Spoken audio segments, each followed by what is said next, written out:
o início de uma lua de mel manchada pela traição.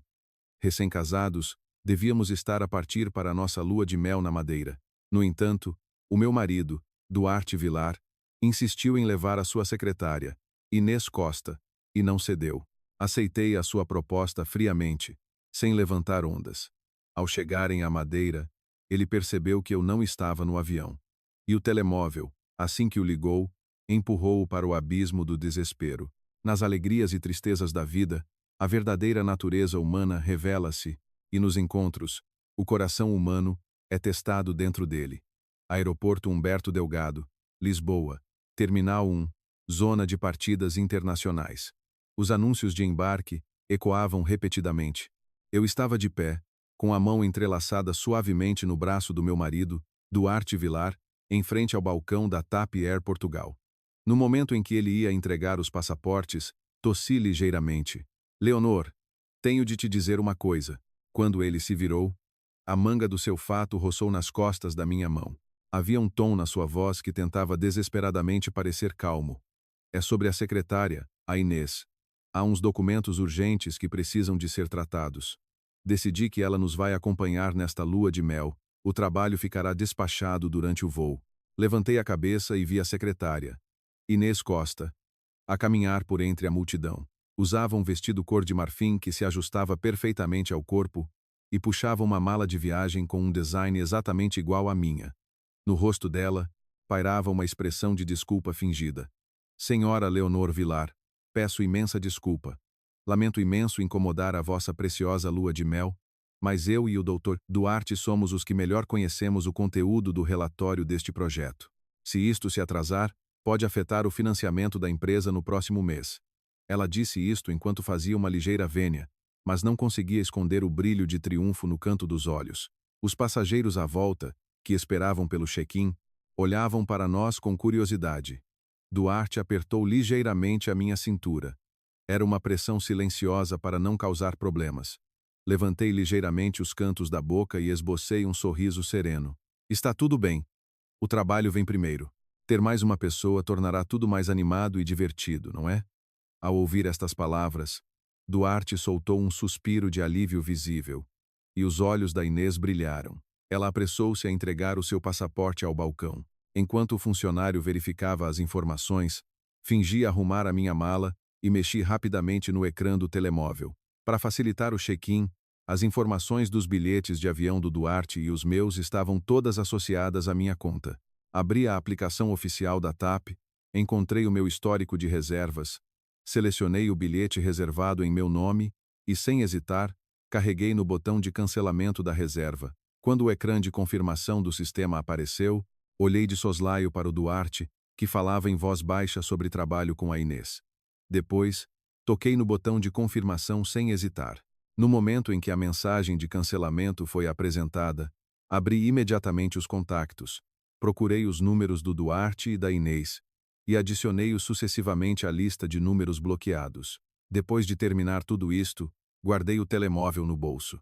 O sorriso sereno ainda permanecia no meu rosto. Quando o funcionário entregou os 3 passaportes e cartões de embarque, Duarte aceitou-os com naturalidade e entregou um à Inês. Depois, colocou o meu passaporte e cartão de embarque na minha mão. Vá, leva isto e vamos para a segurança. Se não nos despacharmos, perdemos o voo.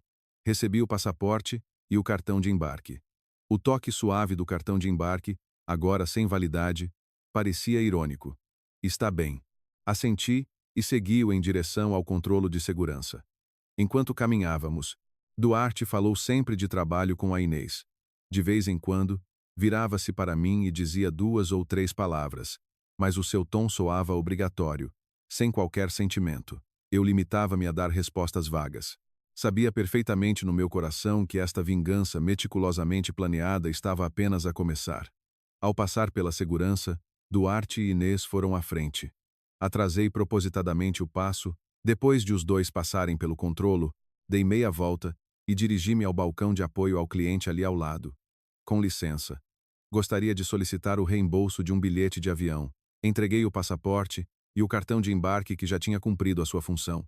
O funcionário do balcão de apoio verificou as informações e procedeu rapidamente ao pedido. O montante do reembolso será transferido para a conta indicada no prazo de 3 dias úteis. Afastei-me do balcão de apoio e olhei para trás, na direção do controlo de segurança, mas já não via o Duarte nem a Inês. Tirei o telemóvel. Confirmei que os dois ainda estavam na lista de bloqueios. Abri a aplicação de táxis e introduzi a morada de casa. Uma brisa marítima úmida soprava na pista do aeroporto da Madeira. Duarte, com a mala de viagem na mão, olhou inconscientemente para trás enquanto saía do avião. A Inês seguia-o de perto, mas não havia sinal de Leonor Vilar. Franziu a testa, tirou o telemóvel para fazer uma chamada. No entanto, no ecrã apareceu apenas a mensagem de que a chamada não podia ser estabelecida. Que estranho. Por que é que não chama? Murmurou ele, e tentou ligar novamente, mas o resultado foi o mesmo. A Inês aproximou-se e disse, sem conseguir esconder a alegria, Doutor Duarte, talvez o telemóvel da sua esposa esteja sem bateria ou com má rede, ou talvez esteja à nossa espera no aeroporto. Vamos buscar as malas primeiro. Duarte assentiu e seguiu a multidão em direção à recolha de bagagem. O tapete rolante deu voltas e voltas, mas a mala cor-de-rosa da Leonor não apareceu. A ansiedade começou a espalhar-se lentamente no coração dele. Tirou o telemóvel e tentou contactar através da aplicação de mensagens, mas percebeu que estava bloqueado. No ecrã da conversa, apareceram as palavras impiedosas. Não foi possível enviar a mensagem. A Inês viu a cena ao lado dele e não conseguiu esconder o sorriso no canto da boca. Doutor Duarte, a sua esposa não terá feito de propósito para não vir, pois não? O rosto do Duarte ficou tenso. Sem dizer nada, levou a Inês para fora do aeroporto e entraram num táxi em direção ao resort de luxo à beira-mar que tinham reservado. Durante o check-in, o funcionário da recepção perguntou educadamente após verificar as informações. Asra, Leonor Vilar não está convosco? Apenas temos o registro de alojamento para 2 pessoas. Ela deve chegar em breve, disse Duarte, contendo a raiva. Por agora, deixem-nos fazer o check-in sozinhos. Depois de receber a chave do quarto, ele entrou a correr. A suíte espaçosa com vista para o oceano estava vazia, e não havia sinal da bagagem da Leonor em lado nenhum. Ele tirou o telemóvel e tentou contactar-me por todos os meios possíveis. Chamadas, mensagens, e-mails, mas foi tudo em vão. A Inês sentou-se no sofá, fingindo consolar, mas não conseguia esconder a expressão de triunfo enquanto observava a decoração luxuosa do quarto. Enquanto Duarte andava de um lado para o outro no quarto, irritado, o telemóvel dele vibrou subitamente. Era uma mensagem de um número desconhecido. Abriu-a rapidamente e viu o meu nome. Duarte, parabéns pelo casamento. Eu queria passar uma lua de mel tranquila a sós contigo, mas achei que a 3 seria demasiado barulhento. Por isso decidi não vos incomodar. A ti e à secretária Inês. Ah, esqueci-me de dizer. Mas o dinheiro na nossa conta conjunta, aquela casa onde deste a entrada antes do casamento e pagamos o empréstimo em conjunto depois de casar, e também parte das ações da tua empresa. O meu advogado já apresentou um pedido de arresto de bens, por isso já deve estar tudo congelado a esta hora. Divirtam-se na Madeira. Os papéis do divórcio serão enviados através do advogado. Espero que a vossa colaboração corra bem. A mensagem era curta, mas foi como um martelo a atingir a cabeça do Duarte. Ele apertou o telemóvel com força. Os nós dos dedos ficaram brancos. O rosto dele mudou de cor visivelmente. Estás a gozar comigo. Como te atreves? Gritou ele, atirando o telemóvel contra o sofá. O ecrã LCD estalou. A Inês, surpreendida, apanhou o telemóvel. Depois de ler o conteúdo da mensagem, o triunfo desapareceu do rosto dela. Doutor Duarte, o que vamos fazer? Se as contas forem congeladas, como vamos pagar a estadia aqui? Duarte ignorou-a e foi rapidamente para junto da janela. Olhando para o mar azul lá fora, o peito dele arfava violentamente. Nunca sonhou que aquela mulher dócil e obediente o trairia desta forma. Tentou ligar para o departamento de contabilidade da empresa para pedir uma transferência, mas descobriu que nem as contas pessoais nem as da empresa podiam ser utilizadas normalmente. Tentou contactar o seu próprio advogado, mas o telefone do advogado também não chamava. Nem precisava de pensar, devia ter sido obra da Leonor. A Inês não sabia o que fazer e limitava-se a olhar para ele. A atitude confiante de antes desaparecera. Ela tinha pensado ingenuamente que, se viesse à Madeira com o Duarte, poderia desfrutar de luxo como numa lua de mel, aprofundar a relação e talvez até ser reconhecida como esposa dele. Mas agora, com os bens congelados e o contacto com as pessoas em Portugal continental cortado, ficaram num instante numa situação desesperada nesta terra desconhecida. Duarte respirou fundo, forçando-se a acalmar. Virou-se para Inês e disse: "Contacta já a tua família ou amigos e pede-lhes que enviem dinheiro. Temos de garantir as despesas imediatas. Depois, tenta contactar o vice-presidente da empresa e pede-lhe que trate do problema das minhas contas." A Inês assentiu apressadamente, tirou o telemóvel e começou a fazer chamadas, mas por alguma razão, o telemóvel dela também não chamava. O carro parou silenciosamente em frente ao edifício do escritório de advogados do Dr. Miguel Ferreira, na Avenida da Liberdade, em Lisboa. Abri a porta do carro, calcei os sapatos de salto alto e entrei no edifício de escritórios. O elevador foi direto para o 18º grau andar.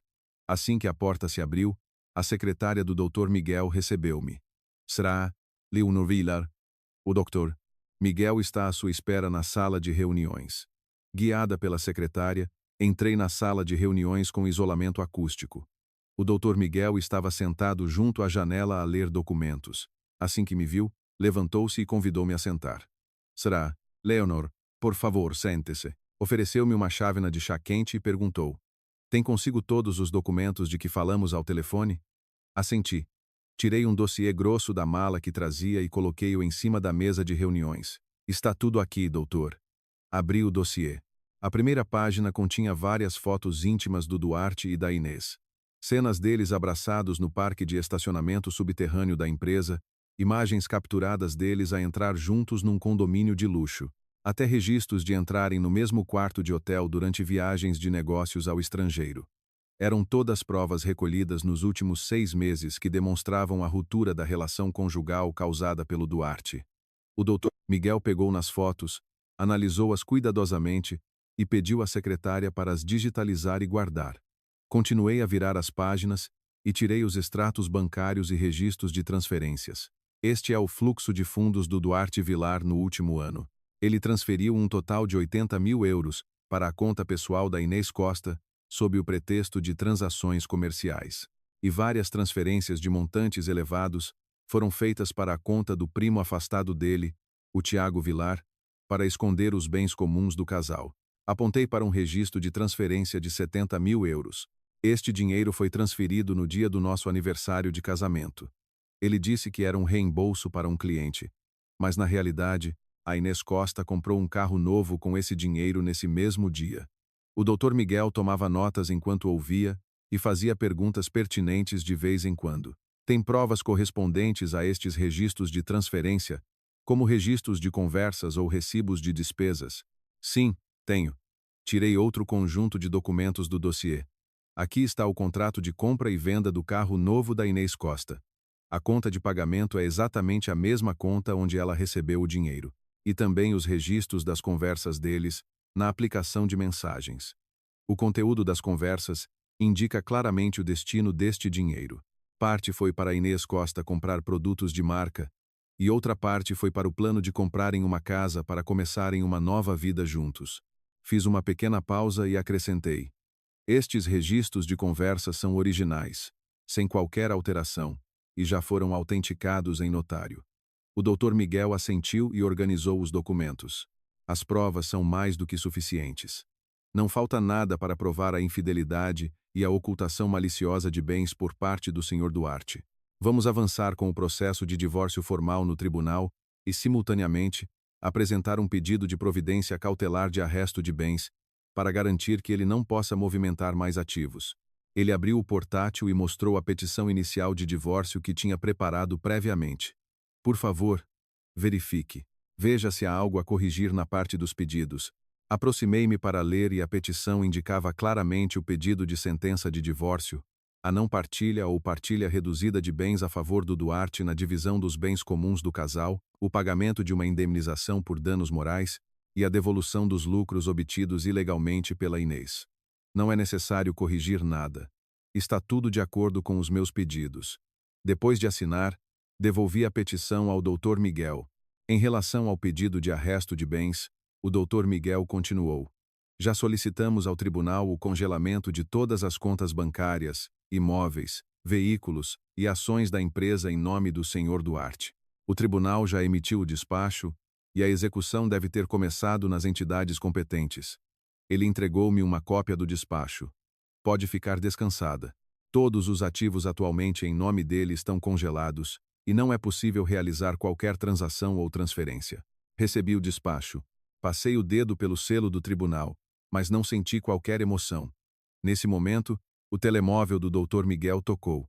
Ele atendeu, disse 2 ou 3 palavras, desligou e disse-me: acabei de receber informações. O senhor, Duarte, e a Inês chegaram à Madeira.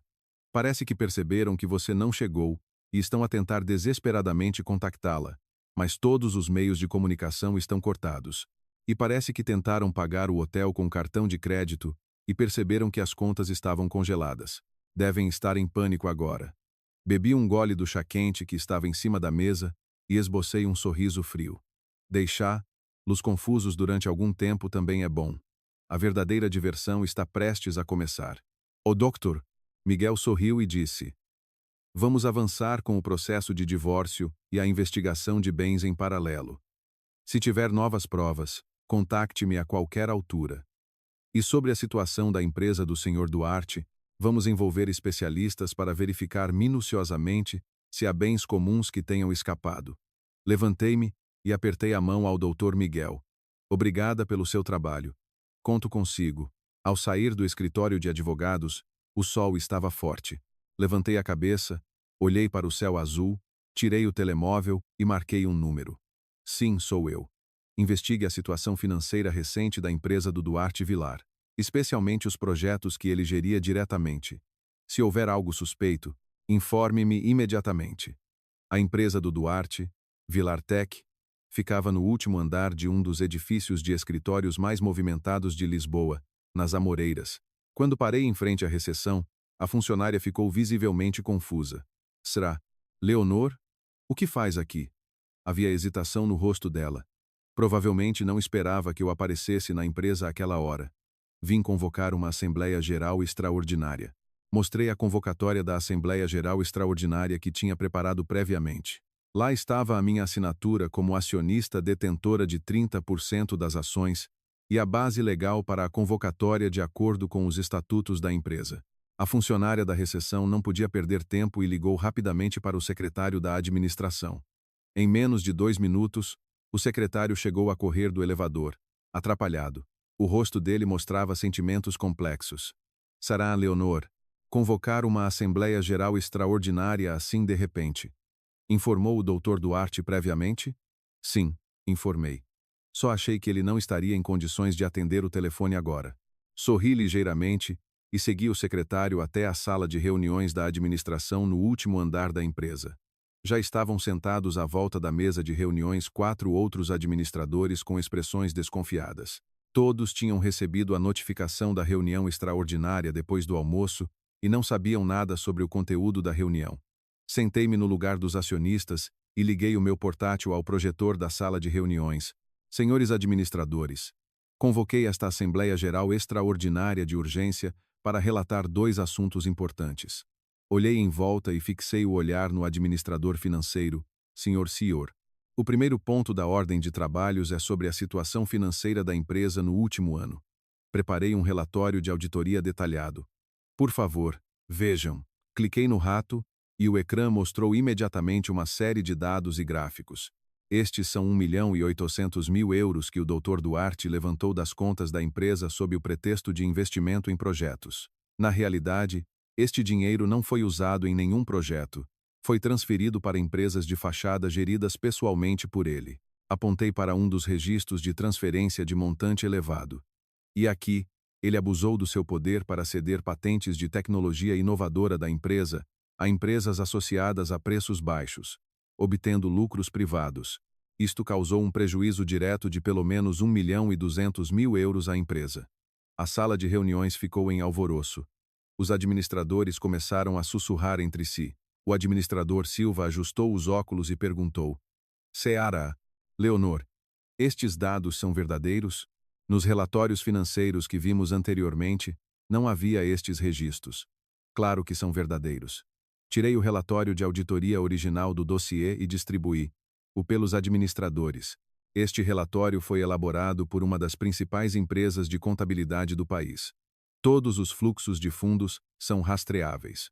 O doutor Duarte falsificou os relatórios financeiros da empresa para esconder os factos e subornou o diretor de contabilidade. Cliquei no rato e o ecrã mostrou o vídeo da confissão do diretor. Era um vídeo de prova em que ele dizia que o Duarte o tinha instruído a criar contabilidade falsa e a desviar fundos públicos. Quando o vídeo terminou, o ambiente na sala de reuniões ficou pesado. Continuei a falar. O segundo ponto da ordem de trabalhos. O Dr. Duarte manteve uma relação imprópria durante um longo período com a secretária da empresa, Inês Costa, durante o casamento, e usou os recursos da empresa para beneficiar a Inês Costa. Inclui promoções que violam as regras, pagamento de bônus excessivos e cedência de ativos da empresa. Mostrei no ecrã as capturas de ecrã das conversas na aplicação de mensagens entre o Duarte e a Inês, e as provas documentais de que a Inês tinha pago despesas pessoais com o cartão corporativo da empresa. Estas provas demonstram suficientemente que o Dr. Duarte violou gravemente os regulamentos da empresa e prejudicou os interesses e a reputação da empresa. Um dos administradores mais velhos bateu na mesa. Sará Leonor, onde quer chegar com isto? Proponho a destituição do Dr. Duarte Vilar do cargo de presidente do Conselho de Administração e a criação de uma comissão de inquérito especial para investigar minuciosamente todos os atos ilícitos cometidos por ele durante o seu mandato e recuperar os bens da empresa desviados. A minha voz era firme. Simultaneamente, já contactei uma empresa de headhunting para procurar um gestor profissional para o substituir. Temos de normalizar rapidamente as operações da empresa e evitar mais prejuízos. Alguns administradores trocaram olhares. O administrador Silva foi o primeiro a falar. As provas apresentadas pela Sara Leonor são claras e suficientes. Os atos do Dr. Duarte prejudicaram gravemente os interesses da empresa e dos acionistas. Concordo com a destituição dele. Seguiram-se os outros administradores, que expressaram o seu acordo um após o outro. Tirei a proposta de destituição que tinha preparado previamente e pedi aos administradores que a assinassem. Obrigada pelo vosso apoio, senhores. Disse enquanto guardava a proposta. Criei provisoriamente a lista de membros da comissão de inquérito especial. Enviarei a lista mais tarde. Se tiverem opiniões, por favor, digam a qualquer momento. E o conteúdo da reunião de hoje permanecerá confidencial por enquanto, para evitar confusão na empresa e flutuação do preço das ações. Ao sair da sala de reuniões da administração, os funcionários da empresa olhavam para mim com curiosidade. Não parei e fui diretamente para o escritório do Duarte, onde coloquei os objetos pessoais dele que estavam em cima da mesa numa caixa de cartão. A partir de hoje, este já não era o lugar dele. Sentei-me na cadeira dele e olhei para a rua movimentada lá fora. Depois, peguei no telefone e liguei para a empresa de headhunting. Sim, sou eu, Leonor Vilar. Sobre o candidato a CEO, por favor, marquem as entrevistas o mais depressa possível. Depois de sair da Vilar Tech, liguei para o investigador Rui Santos do carro. Investigador Rui, confirmou a morada da Inês Costa? Pode enviar a notificação extrajudicial. A voz do investigador Rui ouvia-se claramente do outro lado do telefone. Será, Leonor, confirmei. É no condomínio Pátio das Laranjeiras, número 12, apartamento 4B, em Campo de Ourique. Estou embaixo do prédio agora. Posso subir a qualquer momento. Obrigada. Ao entregar, certifique-se de que é ela que recebe e grave tudo em áudio e vídeo desde o início. Se ela recusar, como disse o advogado, deixe o correio no local e tire uma fotografia como prova de entrega. Desliguei o telefone e abri o link de vigilância em tempo real no telemóvel. O ecrã mostrou imediatamente a perspectiva do investigador Rui. Ele, vestido com roupa casual preta, entrou pela porta principal do Pátio das Laranjeiras com um envelope selado na mão. O condomínio tinha espaços verdes e era um ambiente agradável. Era difícil acreditar que uma parasita que destruía a família dos outros vivia num lugar destes. O elevador parou no 4º andar. O investigador Rui parou em frente à porta do 4B e tocou a campainha. Cerca de 30 segundos depois, a porta abriu-se um pouco e apareceu o rosto da Inês. Parecia não esperar visitas. O rosto tinha o ar cansado de quem acabara de tirar uma máscara facial. Ao ver o investigador Rui, os olhos dela mostraram desconfiança. Quem é? O que deseja? É a Sra. Inês Costa. Certo? O investigador Rui disse, enquanto mostrava o cartão de cidadão. Fui contratado pela Sra. Leonor Vilar. Tenho uma notificação extrajudicial para lhe entregar. O rosto da Inês ficou tenso instantaneamente e tentou fechar a porta com força. Não conheço nenhuma Leonor Vilar. Não tenho documentos para receber. Por favor, vá-se embora. O investigador Rui, como se já esperasse, impediu a porta com a mão. O tom dele era sério. Sra. Inês, esta notificação extrajudicial diz respeito ao desvio de bens da empresa e à ruptura da relação conjugal de terceiros. Por favor, colabore e receba. Se recusar, será considerado entregue e terá de assumir as responsabilidades legais correspondentes. O corpo da Inês ficou rígido. O olhar dela vacilou. As palavras desvio de bens da empresa tocaram-lhe na ferida. Após hesitar por alguns segundos, abriu a porta a contragosto. Cruzou os braços e olhou fixamente para o investigador Rui. Que notificação é essa? Aviso já que se fizer barulho aqui, chamo a polícia. O investigador Rui não respondeu à ameaça dela, tirou a notificação extrajudicial do envelope e entregou-a. Primeiro, verifique o conteúdo e, se não houver problema, assine no campo de recibo. A Inês recebeu a notificação e começou a lê-la rapidamente. À medida que lia, o rosto dela empalidecia e os dedos começavam a tremer ligeiramente. O conteúdo enumerava detalhadamente os seus vários atos ilícitos. O montante total de 55 mil euros em despesas privadas processadas sob o pretexto de compra de material de escritório e despesas de representação, abusando da sua posição. O ato de receber indevidamente 40 mil euros de bens comuns do casal do Duarte. O ato de conspirar com o Duarte para desviar fundos da empresa e apropriar-se de 70 mil euros desses fundos.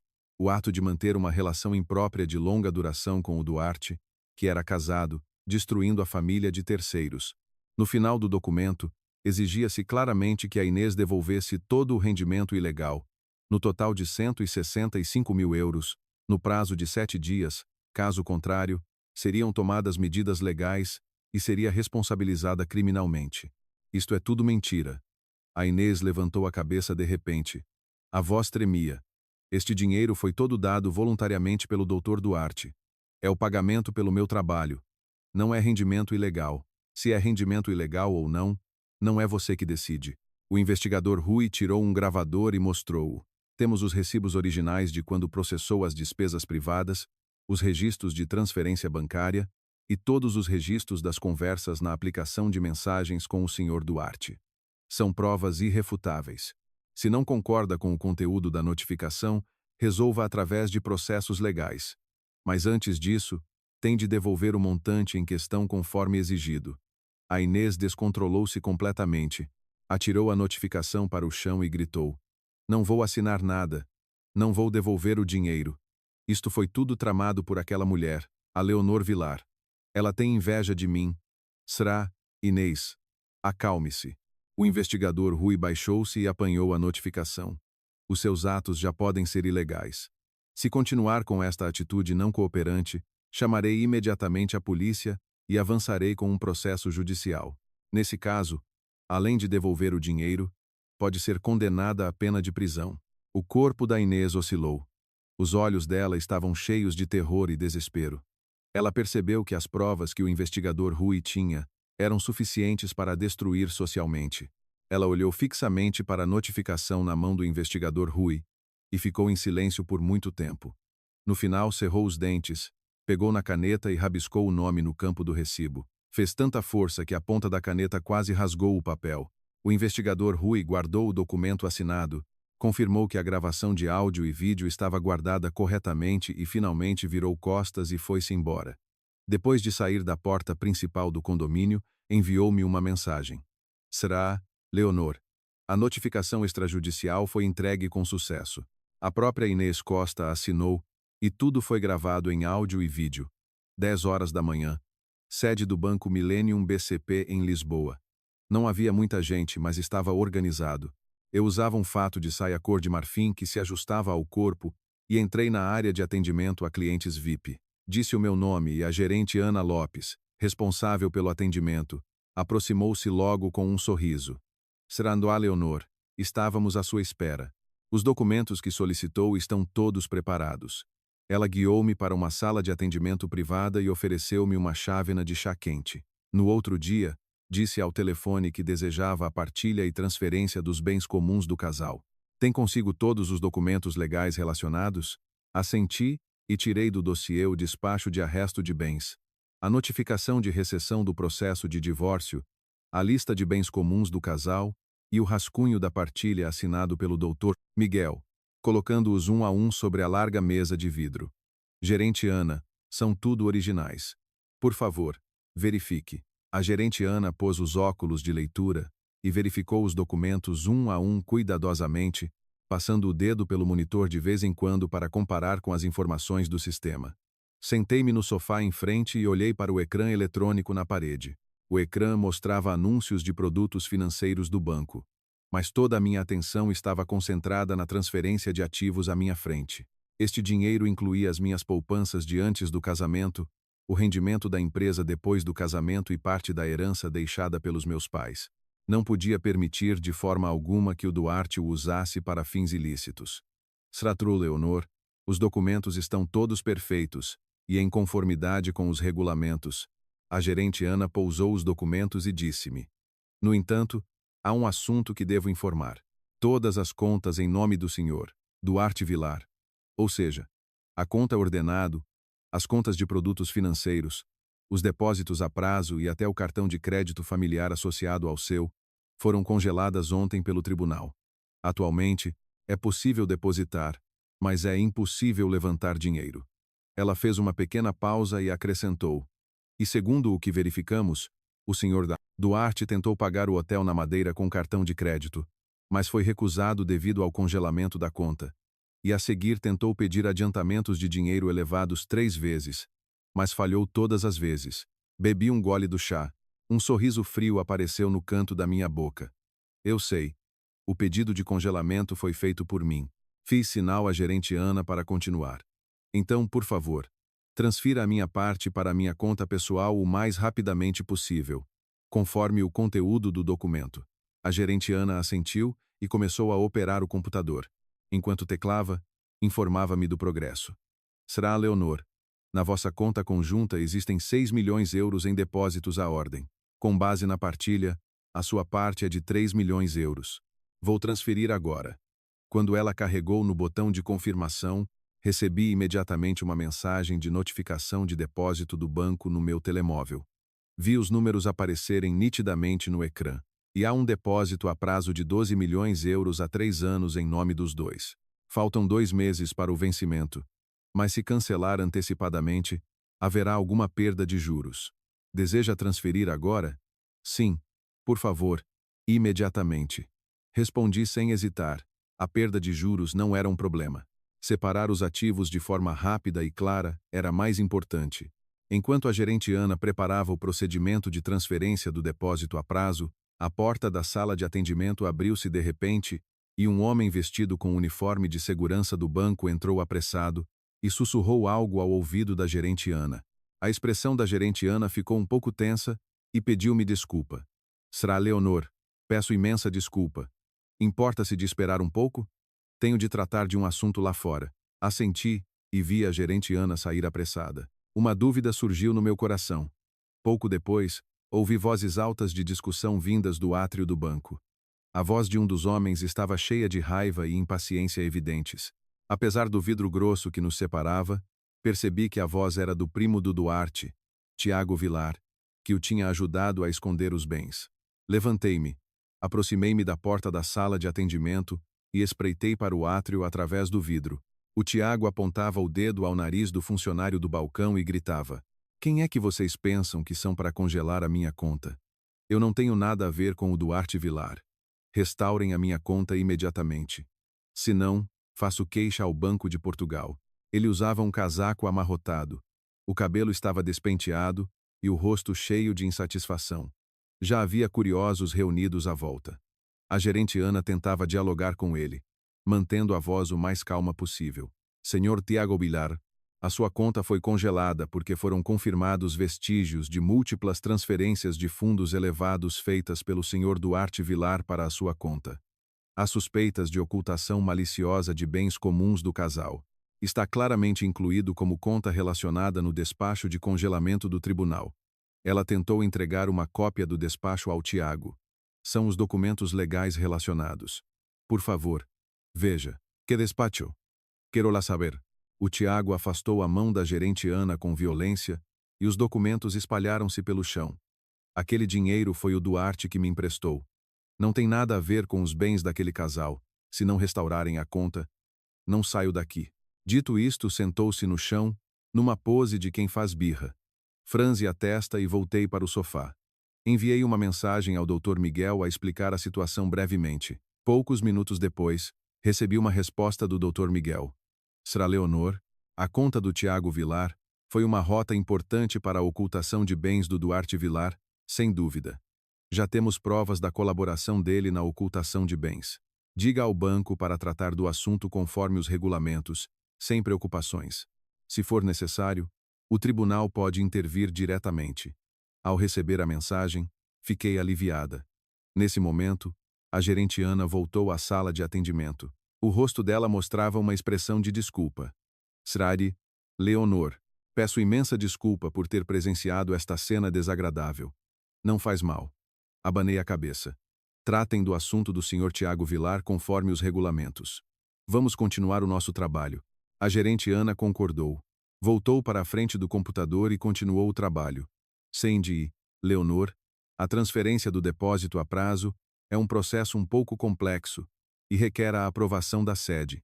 Deve demorar cerca de 30 minutos, ela disse enquanto preparava o pedido. E também, o edifício comercial no Chiado que compraram em nome conjunto está atualmente penhorado pelo tribunal. Assim que a sentença de divórcio transitar em julgado, ajudaremos com o processo de registro de transferência de propriedade. Abri o telemóvel e verifiquei o contrato de arrendamento do edifício que tinha guardado anteriormente. A renda mensal era de 30.000 euros. Esta renda era depositada diretamente na conta conjunta até agora. Mas como a conta estava congelada, não podia ser recebida por enquanto. Gerente Ana, então como será tratada a renda do edifício a partir de agora? Não se preocupe. A gerente Ana levantou a cabeça e sorriu. Já contactamos o inquilino. A partir deste mês, a renda será transferida diretamente para a sua conta pessoal. Já tratamos do contrato de transferência automática da renda. Por isso só precisa de assinar mais tarde. Nesse momento, o telemóvel da gerente Ana tocou. Ela atendeu, disse 2 ou 3 palavras e ficou com uma expressão de quem tinha percebido tudo. Ao desligar o telefone, disse-me: Sra. Leonor, acabei de receber contacto da sede. Parece que o Sr. Duarte Vilar tentou novamente fazer uma transferência por home banking há pouco. Tentou resgatar um fundo de investimento que tinha subscrito anteriormente e enviar para a conta da irmã, mas falhou devido ao congelamento da conta. E segundo o que verificamos, também contactou um banco privado no estrangeiro e tentou movimentar ativos em moeda estrangeira em nome dele, mas foi bloqueado pelo sistema de prevenção de branqueamento de capitais do nosso banco. Levantei as sobrancelhas.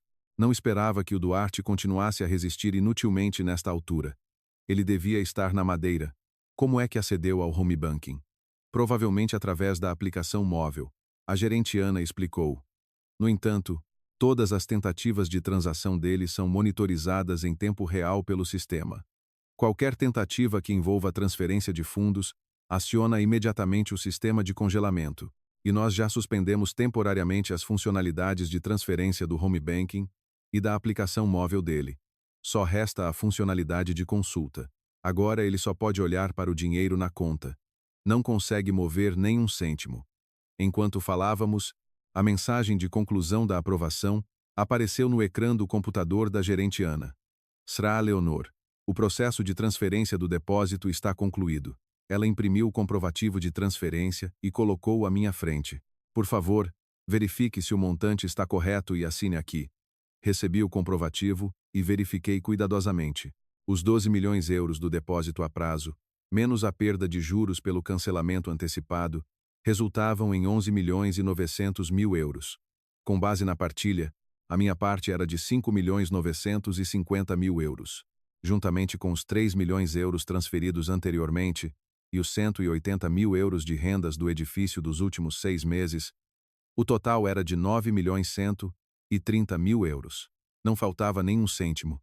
Peguei na caneta e escrevi o meu nome no campo da assinatura. A letra era firme e sem hesitação. A gerente Ana guardou o comprovativo e entregou-me uma cópia dos documentos. Seara, Leonor, todos os processos de transferência de ativos estão concluídos. Os fundos foram depositados em tempo real. Por favor, verifique. E aqui estão o seu novo cartão de débito e o dispositivo gerador de passwords. A partir de agora, os seus ativos serão geridos pelo nosso gestor dedicado. Se precisar de alguma coisa, contacte-nos a qualquer momento. Recebi o cartão de débito e o gerador de passwords. Guardei-os na carteira, levantei-me e apertei a mão à gerente Ana. Obrigada por tudo, gerente. Ao sair do banco, o sol lá fora estava forte.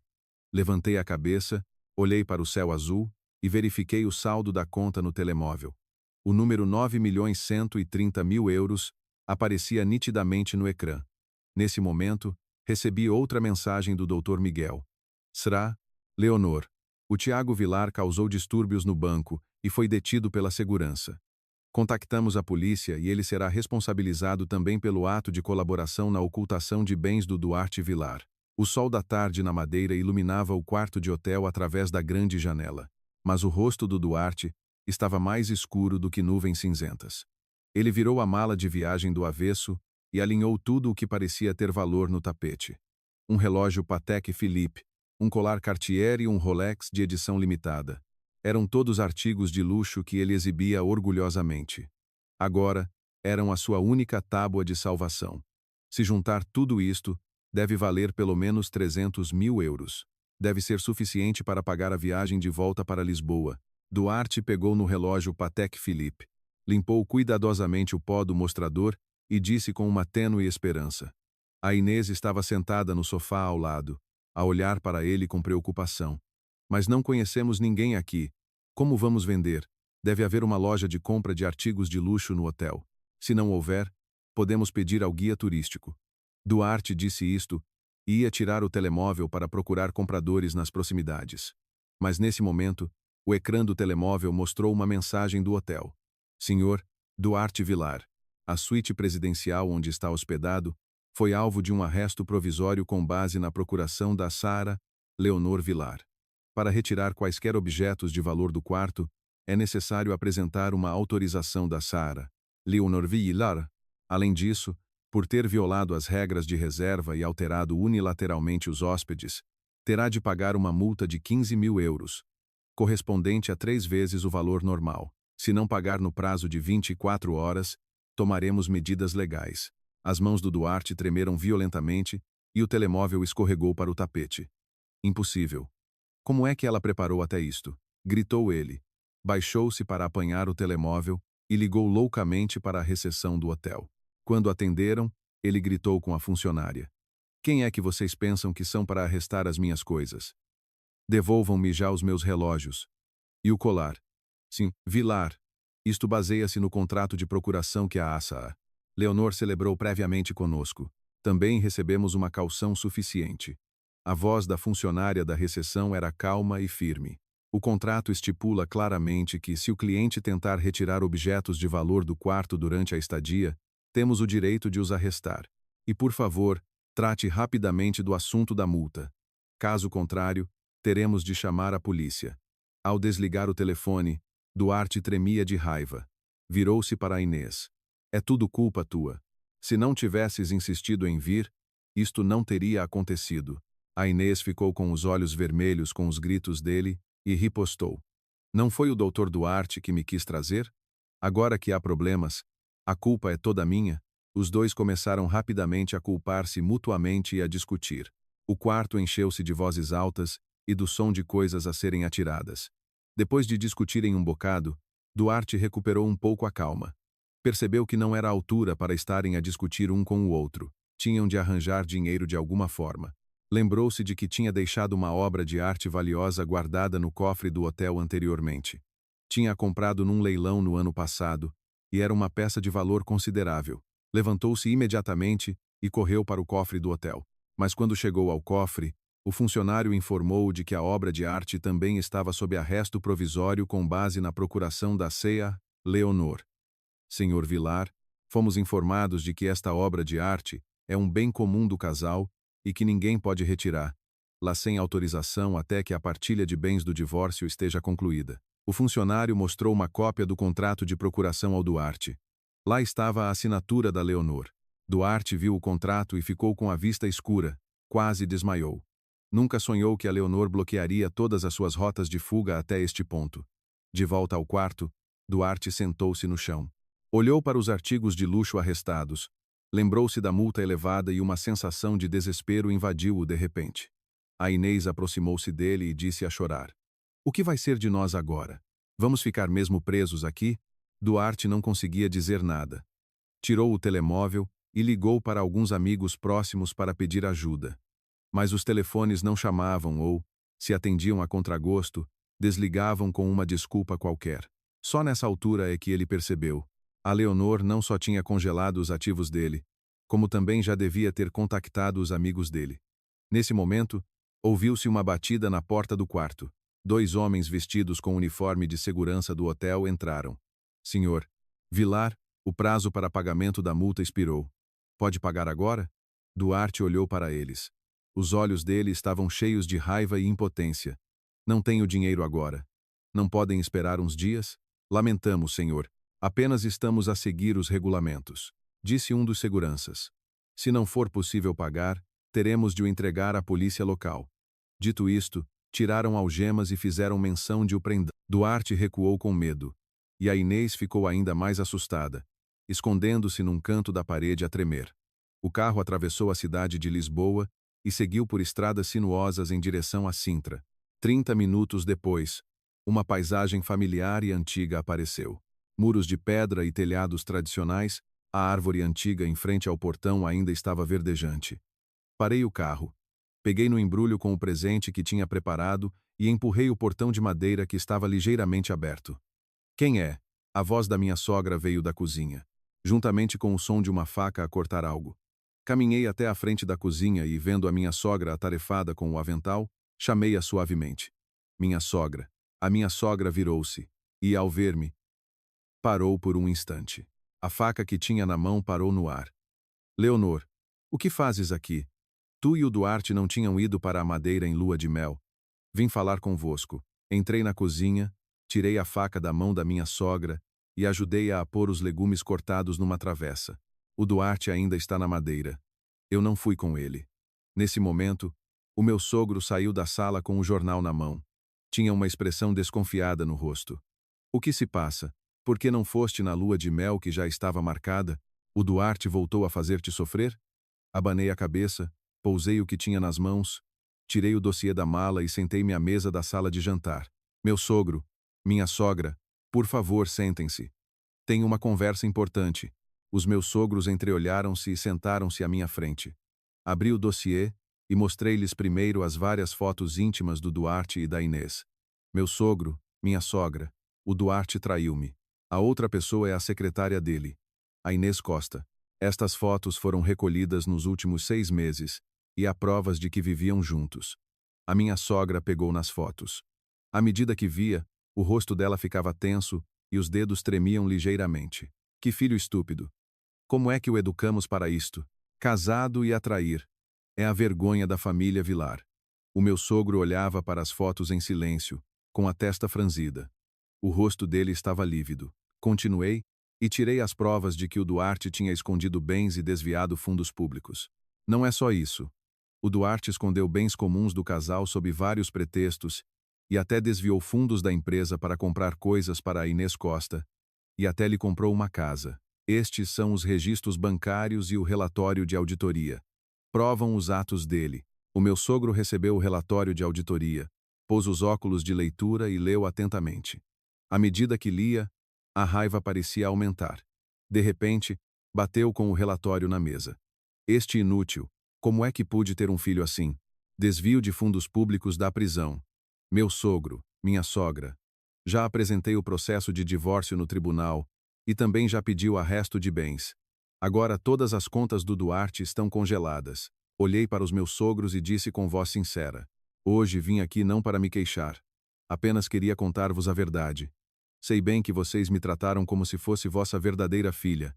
Por isso, qualquer escolha que façam, eu compreenderei. A minha sogra limpou as lágrimas dos olhos e segurou a minha mão. Leonor, deve ter sido muito difícil para ti. O Duarte fez-te coisas horríveis. Nós, velhos, não temos cara para te olhar. Ela virou-se para o meu sogro. Marido, este casamento tem de acabar em divórcio. Se o Duarte fez coisas más, tem de pagar por elas. Não podemos proteger-lo. O meu sogro assentiu e suspirou. Leonor, a nossa família deve-te desculpas. Não te preocupes. Não vamos interferir no teu divórcio de forma alguma. Pelo contrário, vamos ajudar-te no que pudermos a encontrar provas. O Duarte deve ter muito dinheiro escondido. Há uma caderneta bancária que ele usava quando era criança. Nós sabemos o código. Vamos dizer-te agora. O meu sogro disse isto, entrou no quarto, trouxe uma caderneta antiga e abriu numa página. Esta é a caderneta que o Duarte usava na universidade. Deve ter bastante dinheiro lá dentro. O código é a data de nascimento dele.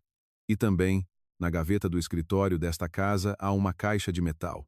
Lá dentro devem estar alguns contratos de gestão de ativos que ele subscreveu secretamente. Não te deve ter dito. A minha sogra também acrescentou. Inês Costa. Aquela rapariga, sempre achei que havia algo de estranho nela. Sempre que vinha cá a casa parecia desconfortável e usava roupas que não condiziam com o salário dela. Há uma pulseira que ela se esqueceu aqui da última vez que veio. Tem o nome dela gravado. Talvez o Duarte também tenha comprado isto com fundos desviados. Guarda como prova. Recebi a caderneta e a pulseira. Um sentimento caloroso espalhou-se no meu coração. A compreensão e o apoio dos meus sogros tornaram a minha decisão de divórcio ainda mais firme.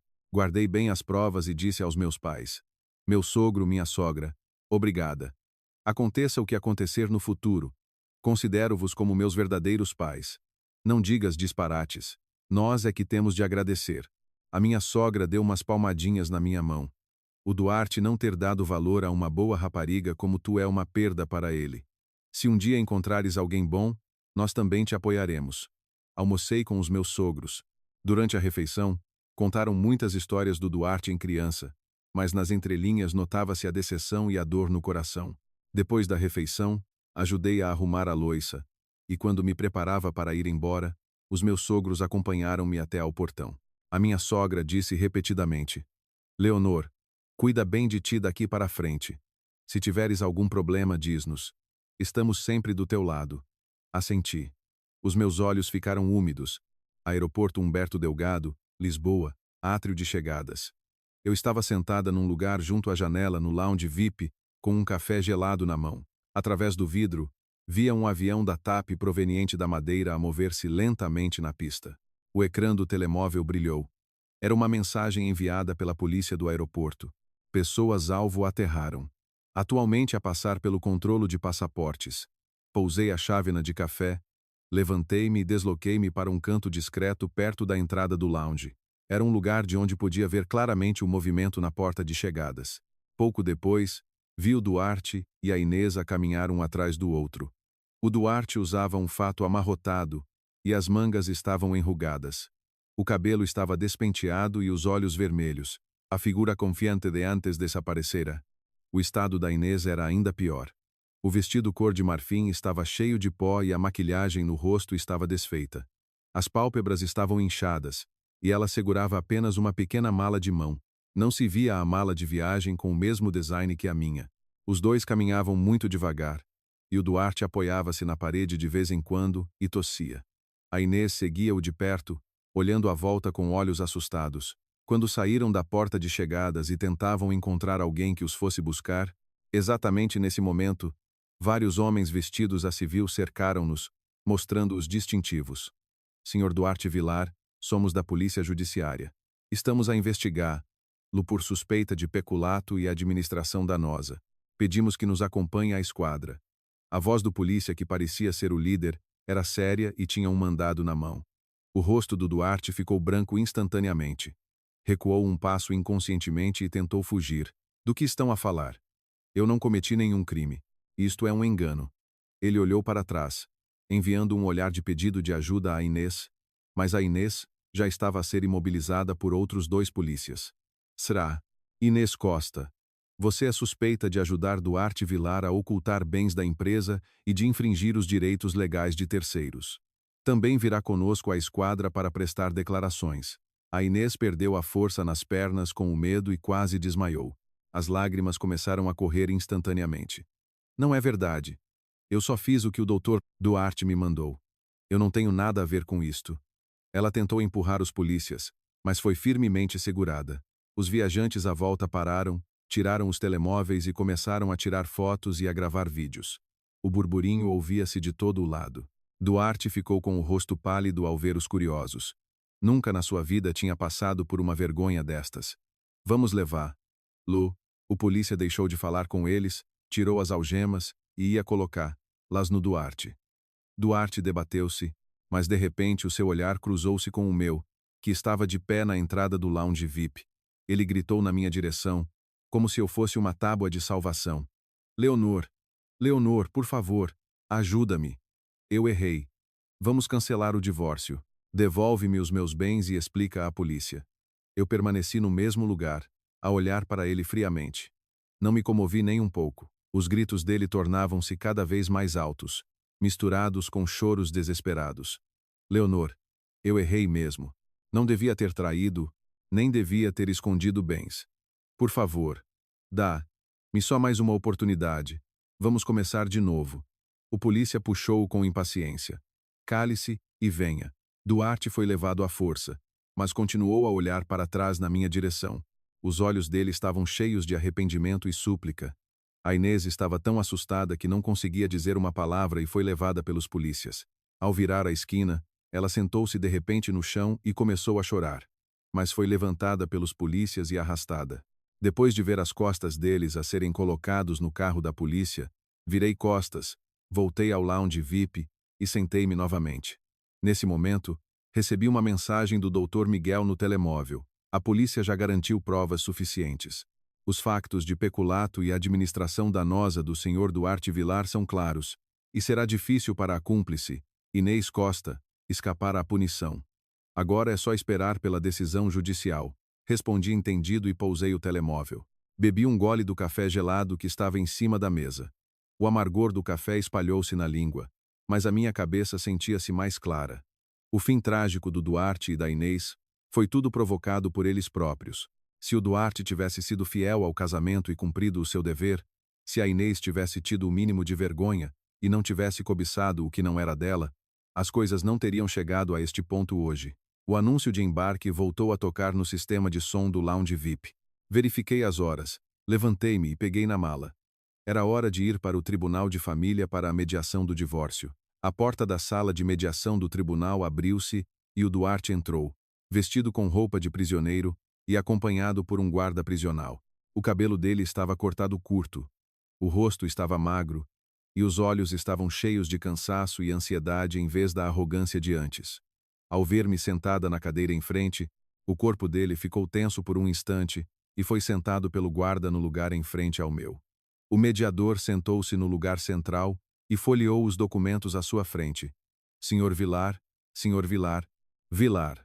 Chamei-os hoje para a mediação de divórcio principalmente para discutir questões como a intenção de divórcio, partilha de bens e responsabilidade por dívidas.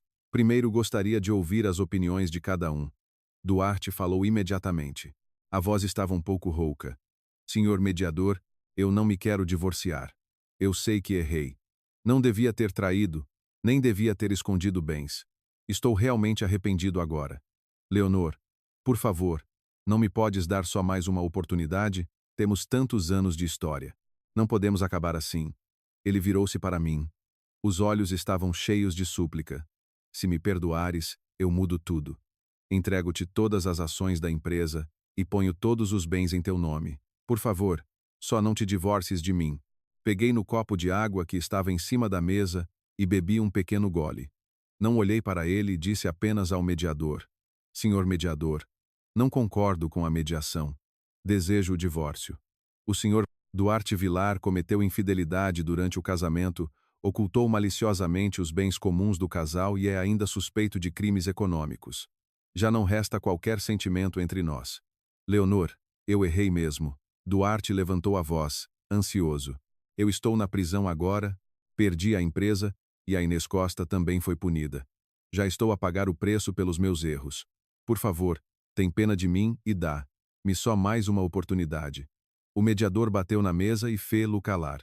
Senhor Vilar, primeiro fale sobre os pedidos de partilha de bens. Mesmo que você não queira o divórcio, se a Seara Vilar desejar fortemente o divórcio e se for considerado que a relação conjugal está quebrada, o tribunal pode decretar o divórcio com base na lei. Duarte respirou fundo e baixou um pouco a voz. Se tivermos mesmo de nos divorciar, quero que os bens sejam divididos de forma justa. Os ativos congelados e as ações da empresa foram tudo coisas que eu construí com o meu suor. Só porque eu errei, não posso entregar tudo a Leonor. Ele fez uma pequena pausa e acrescentou. E também, os produtos de investimento que eu tinha na casa dos meus pais são bens meus de antes do casamento. Devo ser eu a receber. Los. Pousei o copo de água, tirei um novo dossiê da mala e entreguei-o ao mediador. Senhor mediador, estas são novas provas que adicionei. Provam suficientemente que o senhor Duarte ocultou bens maliciosamente, e os chamados bens pessoais de antes do casamento de que ele fala foram na realidade comprados com bens comuns do casal depois do casamento. O mediador recebeu o dossiê e leu-o atentamente. Olhei para o Duarte e disse devagar. Senhor Duarte, diz que esses produtos de investimento são bens seus de antes do casamento? Então pode explicar por que é que os fundos usados para comprar esses produtos foram transferidos da nossa conta conjunta depois do casamento? Estes são registros de transferência fornecidos pelo banco. As datas e os montantes estão todos registrados claramente. A cor do rosto do Duarte mudou. Isso foi só dinheiro que eu pedi emprestado e que passou pela conta conjunta. Dinheiro emprestado? Sorri friamente e tirei outra prova. Este é o registro das conversas na aplicação de mensagens entre ti e o teu primo, Tiago Vilar. Tu pediste-lhe para falsificar um contrato de empréstimo para tentar disfarçar bens de depois do casamento como bens de antes do casamento. Infelizmente, o Tiago Vilar confessou tudo à polícia e estes registros de conversas foram fornecidos por ele. Continuei. E não é só isso. Compraste uma vivenda nos arredores de Lisboa. A entrada e as prestações mensais foram todas pagas com bens comuns do casal que escondeste. Estas são as informações do registro predial, os registros bancários e as gravações das chamadas entre ti e a tua irmã. Nos ficheiros de gravação, está registrado que dizes claramente que esta vivenda era para ser a nova casa para ti e para a Inês Costa. O corpo do Duarte começou a tremer e os olhos estavam cheios de terror. Ele nunca pensou que eu descobriria até os bens que ele tinha escondido tão profundamente. O mediador acabou de ver todas as provas e fechou o dossiê. Disse ao Duarte com voz solene, Senhor Vilar, de acordo com as provas fornecidas pela Seara Vilar, os factos da sua infidelidade durante o casamento e da ocultação maliciosa de bens comuns do casal são claros e as provas são suficientes. Os bens de antes do casamento que você alega, após verificação, foram comprados com bens comuns do casal, por isso devem ser incluídos nos bens comuns para partilha. O mediador virou-se para mim. Será, Vilar, os seus pedidos são a sentença de divórcio. A não partilha ou partilha reduzida de bens a favor do senhor. Vilar na partilha de bens, o pagamento de uma indemnização por danos morais e a devolução dos lucros obtidos ilegalmente pela Inês Costa, certo? Sim. Assenti ao mediador. E também, os atos de peculato e administração danosa do senhor Duarte causaram prejuízos enormes à empresa. Como acionista da empresa, reservo-me o direito de lhe exigir uma indemnização. Duarte desabou na cadeira e abanou a cabeça impotente. Não. Não pode ser. Aqueles bens são todos meus. O mediador bateu na mesa. Senhor Vilar, os factos são claros e as provas são seguras. Se não concordar com a proposta, o tribunal ditará a sentença com base na lei. De acordo com os regulamentos relevantes, o cônjuge culpado que cometeu infidelidade e ocultação maliciosa de bens durante o casamento pode receber uma parte menor ou nenhuma parte na partilha de bens. Neste caso, os pedidos da S.A.R. Vilar são razoáveis e legais, e o tribunal irá apoiá-los. Duarte olhou para mim. Os olhos dele estavam cheios de arrependimento e desespero. Ele percebeu que já não tinha oportunidade de reverter a situação. Abriu a boca para dizer algo, mas acabou por não conseguir dizer nada e baixou a cabeça impotente. O mediador levantou-se. Como ambas as partes não chegaram a acordo na mediação, esta mediação termina aqui. O caso seguirá para processo judicial e a sentença será ditada posteriormente com base na lei. Por favor, assinem a ata da mediação. Peguei na caneta e escrevi o meu nome na ata. Na manhã em que a sentença de divórcio chegou, o sol tinha acabado de cruzar a linha do horizonte e projetava sombras de luz manchadas no chão através da grande janela da vivenda à beira-mar no Algarve. Eu estava vestida com roupa de casa de algodão confortável, a regar as suculentas que tinha comprado recentemente no terraço. De repente, o intercomunicador tocou. Um carteiro vestido com uniforme impecável entregou-me um envelope selado com ambas as mãos. Correio registrado do tribunal. Por favor, assine. No momento em que toquei no envelope, não senti a excitação que esperava, apenas uma sensação de calma, como se tudo estivesse a voltar ao seu devido lugar. Assinei, peguei no envelope, voltei para a sala de estar, sentei-me no sofá e abri-o devagar. O selo vermelho do tribunal estava carimbado na primeira página da sentença. O resultado da sentença estava claramente indicado em negrito. É decretado o divórcio entre a autora Leonor Vilar e o réu Duarte Vilar. São reconhecidos os factos de infidelidade e ocultação maliciosa de bens comuns do casal pelo réu Duarte Vilar durante o casamento. Todos os bens comuns do casal revertem para a autora Leonor Vilar. O réu Duarte Vilar deve pagar uma indemnização de 40.000 euros à autora Leonor Vilar no prazo de 10 dias. A terceira parte, Inês Costa, deve devolver os lucros obtidos ilegalmente no valor de 55.000 euros. Todos os montantes já foram executados. Coloquei a sentença em cima da mesa, levantei-me e fiz uma chávena de chá de jasmim. As folhas de chá desenrolavam-se lentamente no bule de vidro, e o vapor subia, embaciando a vista do mar lá fora. O telemóvel tocou. Era o Dr. Miguel. A voz dele tinha uma alegria que não conseguia esconder. Sra. Leonor, parabéns. A sentença transitou oficialmente em julgado.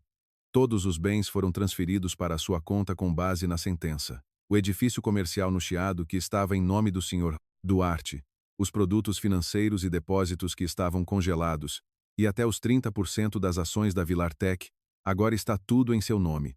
Obrigada pelo seu trabalho, doutor. Muito obrigada por tudo até agora. Respondi calmamente. Deslizei o ecrã do telemóvel e as notificações de depósito do banco apareceram umas atrás das outras. A indemnização de 40.000 euros, os 55.000 euros devolvidos pela Inês, as rendas do edifício dos últimos 6 meses e o valor de avaliação dos ativos correspondentes às ações da empresa. Uma série de números apareceu, mas não causou grande agitação no meu coração. Este dinheiro era o que eu devia receber por direito e era a base para sair daquele casamento detestável, mas não era o objetivo final. O Dr. Miguel acrescentou: "Ah, e também, Sra. Leonor, saiu a sentença final da polícia. O Duarte Vilar foi condenado a 8 anos de prisão por peculato de 1.800.000 euros e administração danosa de 1.200.000 euros, com acumulação de crimes, e todos os bens pessoais dele foram confiscados. O carro desportivo que ele conduzia e a casa que tinha comprado anteriormente para a Inês Costa foram todos vendidos em leilão judicial com base na lei e a receita foi usada para cobrir os prejuízos da empresa. Desliguei o telefone, saí para o terraço e olhei para o mar infinito ao longe. As ondas batiam nas rochas umas a seguir as outras, fazendo um som rítmico e relaxante. Antigamente, eu achava que o Duarte era a pessoa com quem ia passar a vida toda. Criamos a empresa juntos, planeamos o futuro juntos. Até quando escolhemos o local da lua de mel, ele abraçou-me e sussurrou que me traria à Madeira todos os anos a partir de agora. Agora que penso nisso, aquelas palavras doces eram mentiras disfarçadas de sucesso, e por trás delas escondiam-se a traição e o cálculo. Enquanto estava imersa nos meus pensamentos, o telemóvel vibrou novamente. Era uma mensagem enviada pelo investigador Rui. Um pequeno vídeo e 2 fotos estavam anexados. No vídeo, A Inês usava roupas velhas e desbotadas e empurrava com dificuldade um carrinho de mão cheio de caixas de cartão por uma rua estreita na periferia de Lisboa. O cabelo estava apanhado de forma descuidada e o rosto tinha pó. A figura sofisticada de quando estava na empresa desaparecera. Na foto, ela estava na fila para pesar as coisas num ferro velho, e os olhos estavam vazios. As malas e acessórios de marca de que tanto se orgulhava não estavam à vista, e em vez disso viam-se umas mãos calejadas. O investigador Rui juntou um texto às fotos. Sra. Leonor. A Inês Costa ficou completamente sem dinheiro depois de devolver os rendimentos ilegais. Recebeu uma pena suspensa por cumplicidade e agora, sempre que tenta procurar emprego, é recusada. Os amigos que a conheciam antes evitam-na e os pais cortaram relações com ela por vergonha. Atualmente, vive num pequeno quarto alugado num bairro pobre e sobrevive a custo a apanhar lixo. É o mesmo que estar socialmente morta. Fechei o telemóvel. Não senti nem um pouco de compaixão. Ela sabia que o Duarte era casado e seduziu-o repetidamente, abusou do poder para desviar bens da empresa e destruiu a família de terceiros. O fim atual é apenas a lei do retorno. O caminho foi escolhido por ela. Por isso, mesmo que fique em pedaços, deve assumir a responsabilidade. Nos dias seguintes, comecei a decorar esta vivenda à beira-mar ao meu gosto. Antes, tinha deixado esta casa vazia e confiado a gestão regular a uma empresa de limpeza, mas agora tornou-se um espaço completamente meu. Plantei roseiras, loureiros e buganvílias no jardim e construí um arco de flores ao longo do muro. No terraço, coloquei uma mesa e cadeiras de vime e um guarda-sol. Nos tempos livres, posso beber chá, ler livros e apanhar sol aqui. Na sala de estar, deitei fora o sofá pesado que o Duarte tinha escolhido e troquei por um com um design simples e confortável. Nas paredes, pendurei pinturas a óleo de paisagens que gosto, e nas estantes alinhei os livros que colecionei ao longo dos anos. Retomei também os passatempos da minha juventude. Inscrevi-me em cursos de pintura a óleo online e aulas de yoga presenciais. Todas as segundas, quartas e sextas de manhã, vou ao estúdio de yoga à beira-mar ter aulas. Estico o corpo ao sol da manhã com colegas que pensam da mesma forma e sinto o toque suave da brisa marítima. Todas as terças, quintas e sábados à tarde, pinto em casa, o nascer e o pôr do sol à beira-mar, as flores e a relva do jardim. E pinto na tela o mundo bonito da minha imaginação. A pintura e o yoga tornaram o meu corpo e a minha mente muito calmos. As feridas do passado sararam lentamente sem eu perceber. De vez em quando, recebo mensagens dos meus ex-sogros.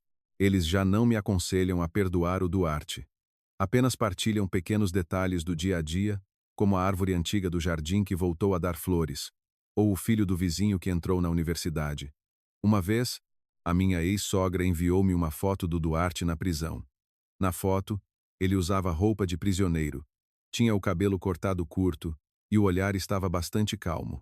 No rosto não havia a arrogância ou a impaciência de antes, sentia-se até uma certa serenidade. A minha ex-sogra escreveu na mensagem: Leonor, o Duarte está a passar o tempo lá dentro a refletir, inscreveu-se em cursos de Direito e Economia e Gestão e está a aprender. Pediu-nos para te pedir desculpa em nome dele pelo que te fez no passado. Cuida de ti aí fora sozinha, e se tiveres tempo, vem visitar-nos a casa. Preparei os teus picles favoritos. Olhei para a foto e fiquei em silêncio por muito tempo. Depois, respondi: Minha sogra, obrigada pela preocupação. Estou bem. Cuidem também da vossa saúde.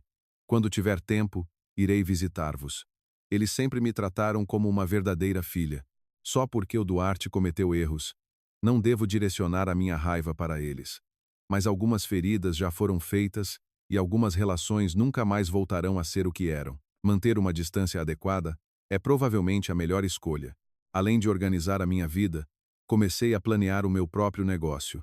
Como acionista maioritária da Vilar Tech, em vez de gerir a empresa diretamente, contratei uma equipa de gestão profissional e confiei-lhes as operações diárias da empresa. Participo apenas nas reuniões mensais do Conselho de Administração para tomar decisões importantes. Quis dedicar mais energia ao meu pequeno negócio no resto do tempo. Abri um ateliê online e vendi as pinturas a óleo que pintei, artigos de papelaria que desenhei e artesanato feito à mão. Inesperadamente, A loja foi adorada por muitas pessoas assim que abriu e as encomendas não paravam. Isto trouxe-me uma sensação de realização que nunca tinha tido antes.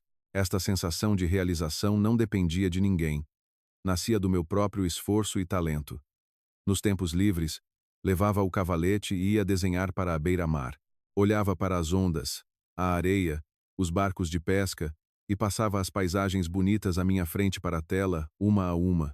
Combinava com amigos e ia viajar para pequenas vilas próximas, provava a comida local e sentia diferentes costumes e culturas. Ia a lares de idosos fazer voluntariado, falava com os idosos, jogava xadrez e apanhava sol. No processo de ajudar os outros, obtinha paz interior e satisfação.